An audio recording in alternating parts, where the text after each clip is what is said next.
Hi గీతార్థ్ అభిమానులందరికీ అంబేద్కర్ జన్మదినోత్సవ 135వ జన్మదినోత్సవ శుభాకాంక్షలు. ఆ గ్రేట్ సోల్ స్వాతంత్ర సమరంలో ఎంత చేశాడో అంతకంటే ఎక్కువ కాన్స్టిట్యూషనల్ లా మేకర్గా, కాన్స్టిట్యూషనల్ డ్రాఫ్టింగ్ కమిటీ చైర్మన్గా ఎంతో కృషి చేసి ఒక రకంగా గాంధీ గారు స్వాతంత్రాన్ని మనకి ఇప్పించడానికి పయనీర్గా పనిచేస్తే అంత అసోసియేట్ అయినప్పటికీ కాన్స్టిట్యూషనల్ ఫ్రేమ్వర్క్ గాంధీ గారి కంటే కూడా అంబేద్కర్ గారే తీసుకొని డ్రాఫ్టింగ్ చైర్మన్గా గాంధీ గారి బ్లెస్సింగ్స్ ఎదుర్కొన్నాయి తీసుకొని మనకు మంచి కాన్స్టిట్యూషన్ ఇవ్వడానికి వన్ ఆఫ్ ది బెస్ట్ పయనీర్గా వారు అవతరించి మనం ఈరోజు చెప్పుకున్న one of the best greatest return constitution of world అంటే ఇండియాగా మనము అంబేద్కర్ గారిని కాన్స్టిట్యూషన్ ఉన్నంత వరకు మనం మర్చిపోలేమని చెప్పడానికి గర్విస్తున్నాను. అంబేద్కర్ ఆశయాలలో unite, organise, agitate for the cause. That cause should be very justiful cause. అంటే ఎజిటేషన్ అనేది ఒక మంచి కొరకు ఎజిటేట్ చేయమన్నాడు కానీ నెగిటివ్ అని కాదు. ప్రాక్టికల్ ప్రాగ్మాటిక్ ఫిలాసఫీ చెప్పిన వ్యక్తి ఇక మనం అంబేద్కర్ చెప్పచ్చు. ఎగ్జాంపుల్, మొరాలిటీ, ఎథిక్స్ అనే మధ్య వాటికి, ఎకనామిక్స్ అనే వాటికి మధ్యలో కాన్ఫ్లిక్ట్ వస్తే ఎకనామిక్సే గెలుస్తుంది అంటే మనిషి ఒకసారి ఎకనామిక్స్కే టిల్ట్ అవుతాడేమో అని భావన ఆయన ఏర్పరిచాడు. కార్ల్ మార్క్స్ కూడా అంటాడు, all relations of nothing but determined by the economical scales అని చెప్పారు. Culture also depends upon the economic status అని చెప్పారు. అంటే మన ఇంట్లో గెస్ట్లు వచ్చినప్పుడు మంచి పాలు మంచిగా ఉన్నాయనుకో, కాఫీ తాగండి అని చెప్తాం. సరైన కాఫీ పాలు సరే లేవనుకోండి, ఇంట్లో ఆవిడ కూడా కాఫీ పెడితే బాగుండే నువ్వు సైగా చేసినా కానీ లేవండి అని చెప్పినప్పుడు తొందరగా అఫర్ చేయం మనం. అంటే కల్చరల్ డిటర్మినేషన్ కూడా ఎకనామిక్స్ అనేది పనిచేస్తుందని చెప్పడానికి కార్ల్ మార్క్స్ ఎట్లా చెప్పాడు, అదే పంతాల అంబేద్కర్ చెప్పారు. ఏదేమైనా సోషియో ఎకనామిక్ జస్టిస్, ఈక్వాలిటీ కోసం పోరాడిన వ్యక్తిగా మనం అంబేద్కర్ను మర్చిపోలేము.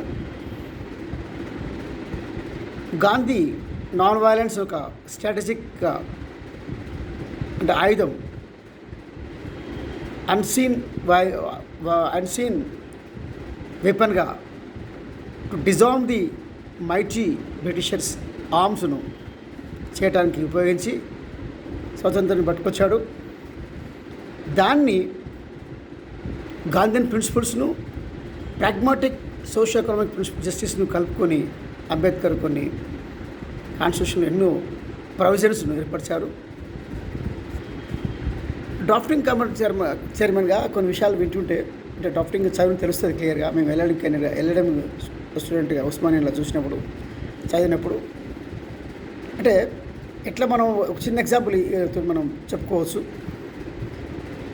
యూనివర్సల్ ఫ్రాంకేజ్ అనే వర్డ్ తీసుకొని ఎలక్షన్స్లో ఓటింగ్ ఇచ్చేటప్పుడు చదువుకున్న వారికే ఇవ్వాలి అనేది కూడా ఒక టాపిక్ వచ్చింది. దానికి జవాబు చెప్పుకుంటూ గాంధీ గారు, మన అంబేద్కర్ గారు, చూడండి ఈరోజు ఇండియన్ పరిస్థితిలో ఒక 10% ఎడ్యుకేషన్ కూడా లేదు, ఎడ్యుకేటెడ్స్కే ఓటింగ్ అనేది ఇస్తే ఇవ్వాలనే మాట తప్పు. ఆయన దేశ సేవ కొరకు ఎడ్యుకేషన్ అనేది ఒక మీన్స్ కావచ్చు, కానీ అదే ఫైనల్ కాదు. మంచి విల్ ఉండడం కూడా ఇంపార్టెంట్. కనుక అందరికీ అడల్ట్ ఫ్రాంకేజ్ అనేది 21 years, అప్పుడు 21 years ఉండే అడల్ట్స్గా ఉన్నటువంటి మెచ్యూరిటీ అంటే సౌండ్ మైండ్ అన్న ఉన్న వాళ్ళకు, రీజనబుల్లీ సౌండ్ మైండ్ ఉన్న వాళ్ళు ప్రతి ఒక్కరికి కూడా ఓటు హక్కు ఇవ్వాలని చెప్పి అందరికీ మాటలను ఒక మాటతోటి సమాధానపరిచి అట్లా ఒక్కొక్క ప్రొవిజన్స్ చదువుతుంటే ఆయన క్యాలిబర్ ఇక్కడ తెలుస్తుంది. అంటే ఇంతమంది ఎవరి వింటే వాళ్ళ దగ్గర అనిపిస్తుంది మనకు. అయినప్పటికీ మనం అడిగికే బాగుందనిపిస్తుంది. కానీ అందరు విన్నాక ఒక కలెక్టివ్గా మాట్లాడినప్పుడు తను ఇచ్చిన రీజన్స్ ప్రకారంగా అందరినీ సమాధానపరిచి ఈ ప్రొవిజన్ ఎందుకు ఉండాలి, ఒక ప్రొవిజన్ ఆర్టికల్ అనాలిసిస్ చేసుకుంటూ ఆయన పొందుపరిచిన విధానం ఆయన మేధాశక్తికి, అందుకొరకే ఫాదర్ ఆఫ్ కాన్స్టిట్యూషన్ అనే మాట కూడా మనం అంబేద్కర్కి ఇస్తాం. ఎంతోమంది కాన్స్టిట్యూషన్ ఫ్రేమ్వర్క్ పనిచేశారు డిఫరెంట్ కమిటీస్లో. కానీ డ్రాఫ్టింగ్ చైర్మన్గా అతని యొక్క టెక్స్ట్ని మనం కాదనలేని సత్యం. మరి ఈరోజు రాజ్యాంగంలో గీతార్థ్ చెప్తుంది అదే, గాంధీని intuitive inclusive thought and act of Ambedkar for real development and real democracy అని పెట్టుకున్నాను గీతార్థ్. మరి ఎక్కడ నడుస్తుంది ఇక్కడ? ఎలక్షన్స్లో పోయిన మునుగోడు బై ఎలక్షన్స్ చూస్తే 500 కోట్లు ఖర్చు అయింది ఓట్ బయింగ్ కొరకు, లిక్కర్ డిస్ట్రిబ్యూషన్, ఓట్ బయింగ్, ఇవన్నీ. నిన్న మొన్న జరిగినటువంటి గ్రామ పంచాయతీ ఎలక్షన్స్ చూస్తే కూడా, మున్సిపల్ ఎలక్షన్ చూస్తే కూడా ఓట్ బయింగ్, సీట్ బయింగ్ జరిగింది. ఈసారి ఓట్లు బై చేసానికి డబ్బులు ఇచ్చేది పాత పంత అయితే, మొత్తం సీట్లే కొనుక్కోవడం విలేజ్లో అనేది కొత్త పంతగా మార్చారు. సో డెమోక్రసీని హాస్యాస్పదంగా చేశారని అనిపిస్తుంది. అందుకే అంబేద్కర్ ఉన్నాయి. కాన్స్టిట్యూషన్ ఎంత బాగుందో ఏమండి, కొన్ని తప్పులు ఉన్నాయి, ఒప్పులు ఉన్నాయి, ఒక కామెంట్ చేస్తే ఏమన్నారు, however the constitution whether it is good or bad, if the rulers is good definitely works good. పరిపాలకులు సరిగా ఆలోచించినప్పుడు కాన్స్టిట్యూషన్ ఇచ్చిన దాన్ని మంచిగానే ఉపయోగించుకోవచ్చు, మంచిగానే పనిచేస్తుంది. పరిపాలకులు మంచి లేనప్పుడు పార్టీ ఎంత మంచిగా ఉన్నా ఇది పనిచేయదు అన్నమాట కొటేషన్ ఇప్పటికీ అనిపిస్తుంది. కాన్స్టిట్యూషన్ ఈ law is nothing but an instrument, how best we can utilise it అని చెప్పడానికి, అమెండ్మెంట్ చేస్తానికి ఎప్పటికప్పుడు అవసరం వస్తే simple majority and special majority ratified by the states అని ఒక అట్లా సరణాత్మకంగా అట్లా కఠినాత్మకంగా కలుపుకుంటూ ఫ్లెక్సిబిలిటీ ఇచ్చాడు. రానున్న జనరేషన్స్ థింకింగ్ బట్టి మనం కాన్స్టిట్యూషన్ మార్చుకోవాల్సిన ఆ ఫ్లెక్సిబిలిటీ మనకి ఇచ్చాడు. అందుకే ఎన్ని అమెండ్మెంట్స్ జరుగుతున్నాయి. ఏదైనా ఇలా కాన్స్టిట్యూషనల్ బాడీస్గా, లెజిస్లేటివ్ బాడీస్, లెజిస్లేటివ్ మేకర్స్గా, లా మేకర్స్గా ఉండాల్సినటువంటి లెజిస్లేటివ్ బాడీస్లో ఎన్నుకోబడబట్టి రిప్రజెంటేటివ్స్ అనే మాట తీసుకుంటే,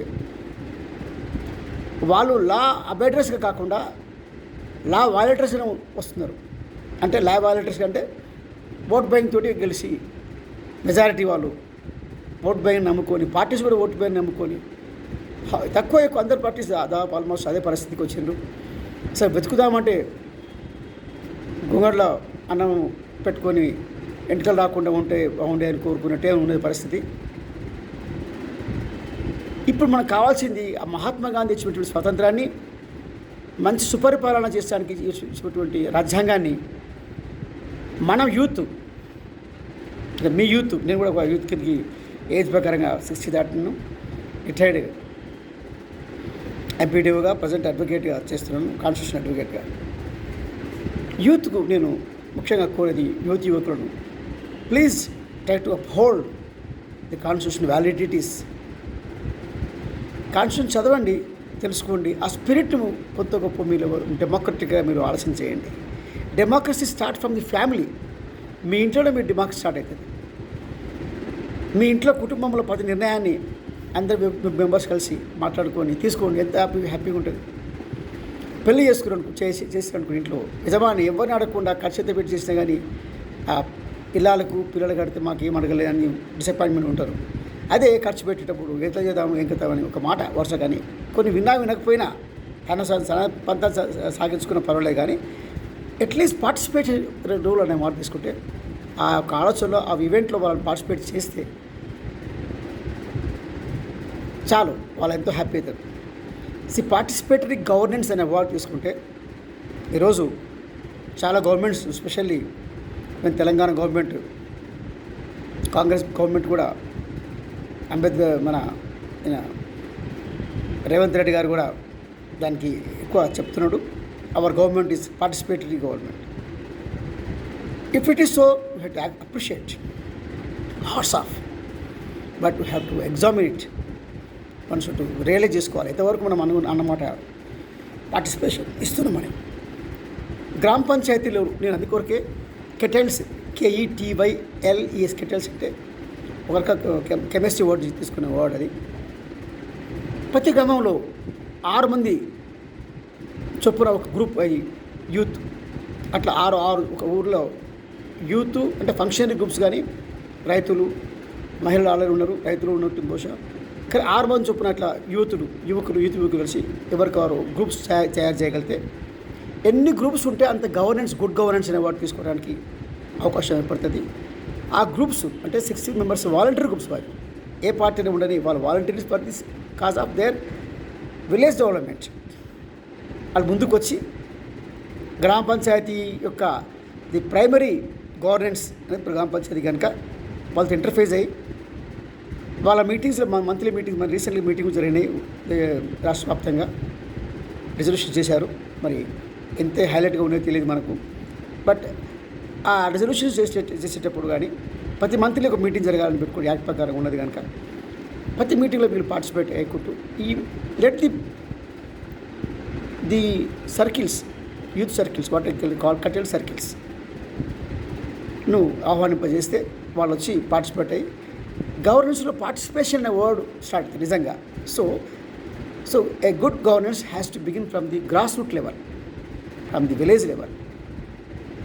సో అంబేద్కర్ స్ఫూర్తి, decentralisation and good governance, rule of law of love అనేది గాంధీ చెప్తాడు, రూల్ ఆఫ్ లా అని అంబేద్కర్ చెప్తారు.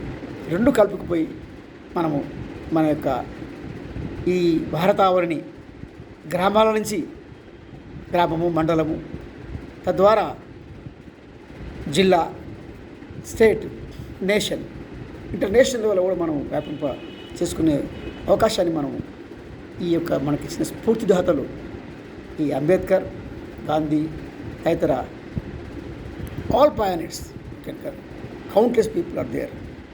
బట్ ఈరోజు అకేషన్ ప్రకారంగా అంబేద్కర్ మనం ఆలోచిస్తున్నాం కనుక రూల్ ఆఫ్ లా ఎవరు తప్పు చేసేసారు? Rule of law is the only epitome before law all are equal. Dicey చెప్తాడు, peon to chief secretary before law equal. Article 14 Ambedkar చెప్తాడు, equality before the law and equal laws, equality of laws. Provisions 15, 16, 17 ప్రకారం కొన్ని clauses ఇచ్చారు. Where necessary is there only reservation should be given for certain time to make the equality. అప్పుడే 10 సంవత్సరాల వరకు పెట్టండి SC, ST reservations కానీ ఆయన ఉద్దేశంలో అప్పటి కూడా 10 సంవత్సరాలు శాంక్టిటీగా జరిగితే సరిపోతుంది అనుకున్నాడు. ఎంతో కొంతమంది ప్రామినెంట్గా పైకి వస్తారు కదా, ఎకనామికల్లీ, సోషల్లీ అని చెప్పి. కానీ అన్ఫార్చునేట్ అది రిలేషన్ కాలేదు కనుక పొడిగిస్తూ పోతూ ఉంటారు. ఇప్పుడు 80 సంవత్సరాల నుంచి అంటే దాదాపుగా 8 డికేడ్స్ నుంచి మనము, అండ్ 10 years అంటే మనం 80 ఏళ్ళకి పోయినాం. Still they people are reservation కావాలని కోరుకుంటూనే ఉన్నారు ఇప్పటికి కూడా. ఓకే, క్రీమీ లేయర్స్ అనే వర్డ్ తీసుకున్నప్పుడు యాక్చువల్ రిజర్వేషన్స్ ప్రకారంగా 1-2 బ్యాచెస్ తరాలు పొందిన తర్వాత నెక్స్ట్ తరం కూడా మళ్ళీ వాళ్ళు రిజర్వేషన్స్ పొందాలని కోరుకోవడంలో అత్యాశ కదా. వారి ఓన్ కమ్యూనిటీకి అది పాస్ అయ్యేటట్టుగా people who come out, who have taken enjoyed already the fruits of the reservations 1 or 2 generations, please stop them. Creamy layer has to be implemented compulsory and strictly, and ముఖ్యంగా వాలంటీర్లు వాళ్ళే ముందుకు రావాలి communities నుంచి. So next down వాటర్కి పోయేటట్టుగా చూసుకోవాల్సిన బాధ్యత. ఇటీవల సుప్రీంకోర్టుకు చెప్పింది, people who are and certain community, if they join other community, other religion. Once religion change, you cannot pass over the what the already earlier enjoying the status or reservations అని చెప్పారు. హిందూ సమాజంలో ఈ పంచమ అనే మాట తీసుకున్నప్పుడు పంచమ కులం లేదు అసలు యాక్చువల్గా. వర్ణాశ్రమ ధర్మం కూడా నాలుగు చెప్పుకొచ్చింది. నాలుగులో కూడా శూద్రత్వం అనే వర్డ్ తీసుకుంటే అది సర్వీసెస్ మన ఇప్పుడు కొత్త వాటిలో ప్రైమరీ అంటే agriculture department primary sector, second sector అంటే యాంత్రికీకరణ, ఇంజనీర్స్, మెకానికల్ టైప్లో యాంత్రికీకరణ, machinery development, industries development. Tertiary అంటే సేవారంగం, అంటే professionals, more matured, more qualified. శూద్రత్వం అంటే సర్వీస్ ఓరియంటేషన్ వాటేసే. కనుక వర్ణాశ్రమం వల్ల 3 రకాల ధర్మాలు వాళ్ళ వృత్తుల బట్టి వాళ్ళ పేర్లు ఉంటాయి, కానీ పంచమ అనేది లేదు, డిస్క్రిమినేషన్ లేదు. ఈవెన్ కులం కూడా పెళ్ళిళ్ళకి వాటి పనికొస్తే పనికి రావచ్చు, కానీ పలానా డిస్టింక్షన్, కానీ అది డిస్క్రిమినేషన్ చేయమని చెప్పడానికి ఎవరు ఒప్పుకుంటారు? హిందూ ధర్మంలో కూడా డిస్క్రిమినేషన్ ఎవరు ఒప్పుకుంటారు, ఒప్పుకోరు కూడా. డిస్టింక్షన్స్ అంతే దాన్ని భావించాలి. So however something goes wrong immemorial day times, you have to make it rectify. Let the real foods has to be enjoyed, the real purpose. ఆ పర్పస్ కోసం పెట్టినటువంటి వాళ్ళు పర్పస్ఫుల్గానే ఉపయోగిస్తే యాజ్ వెల్ యాజ్ పాసిబుల్ 10 సంవత్సరాల లోపల వాళ్ళు సెట్ అవుతారని భావన అంబేద్కర్ గారిది. ఆ భావన రియలైజ్ చేయాలని కోరుకుంటూ ఈరోజు మన అందరము అంబేద్కర్ యొక్క ఆశయాలను ప్రాక్టికల్గా పార్టిసిపేటరీ గవర్నెన్స్ చేసుకుంటూ ప్రతి విషయాన్ని మనము గుడ్ గవర్నెన్స్ అనేది, గుడ్ బిహేవియర్. నా మరొక ఎన్జిఓ గీతాది కాకుండా మనస్సుని సైకలాజికల్ సర్వీసెస్ అనే అకాడమీ పెట్టుకున్నా. దాంట్లో ఏమంటుంది అంటే మనస్సే గొప్ప, మనస్సు అందరికీ మనసే. సో బిహేవియర్, ప్రవర్తనకు మన మనసే ముఖ్యం. కనుక బిహేవియరల్ సైన్సెస్ అని తీసుకుంటే మన ప్రవర్తనకు, మన ఆలోచనలను రిఫ్లెక్ట్ చేసేది బిహేవియర్. కనుక డెమోక్రటిక్ బిహేవియర్ కూడా మనం అనుకుంటే డెమోక్రటిక్ వాల్యూస్ తోటి, డెమోక్రటిక్ ఐడియాస్ తోటి, డెమోక్రటిక్ కమిట్మెంట్స్ తోటి చేసినప్పుడే డెమోక్రటిక్ బిహేవియర్ కూడా ఉంటుంది. సో ఓట్ బోయింగ్ లాంటి సిస్టమ్స్ మనం ప్రోత్సహించకుండా రియల్ గవర్నెన్స్ను మనము అంబేద్కర్ ఆశయాలను తీసుకొని మరింత మనం మెరుగుపరుచుకొని ముందుకు పోవాలని కోరుకుంటూ ఈరోజు అంబేద్కర్ గారికి మనం మరొకసారి 135 సంవత్సరం జయంతి సందర్భంగా ఒక కమిట్మెంట్గా మనందరం ప్రతిజ్ఞ చేసుకోవాలని, దాన్ని ఇంప్లిమెంట్కి మనము సాధకులము క్యాటలిస్ట్గా పనిచేయాలని కోరుకుంటూ గీతార్థ్ మీకు మరీ అంబేద్కర్ యొక్క ఆశీస్సులు, స్పిరిట్ ఇవ్వాలని కోరుకుంటూ జై భీమ్, జై అంబేద్కర్, జై డెమోక్రసీ.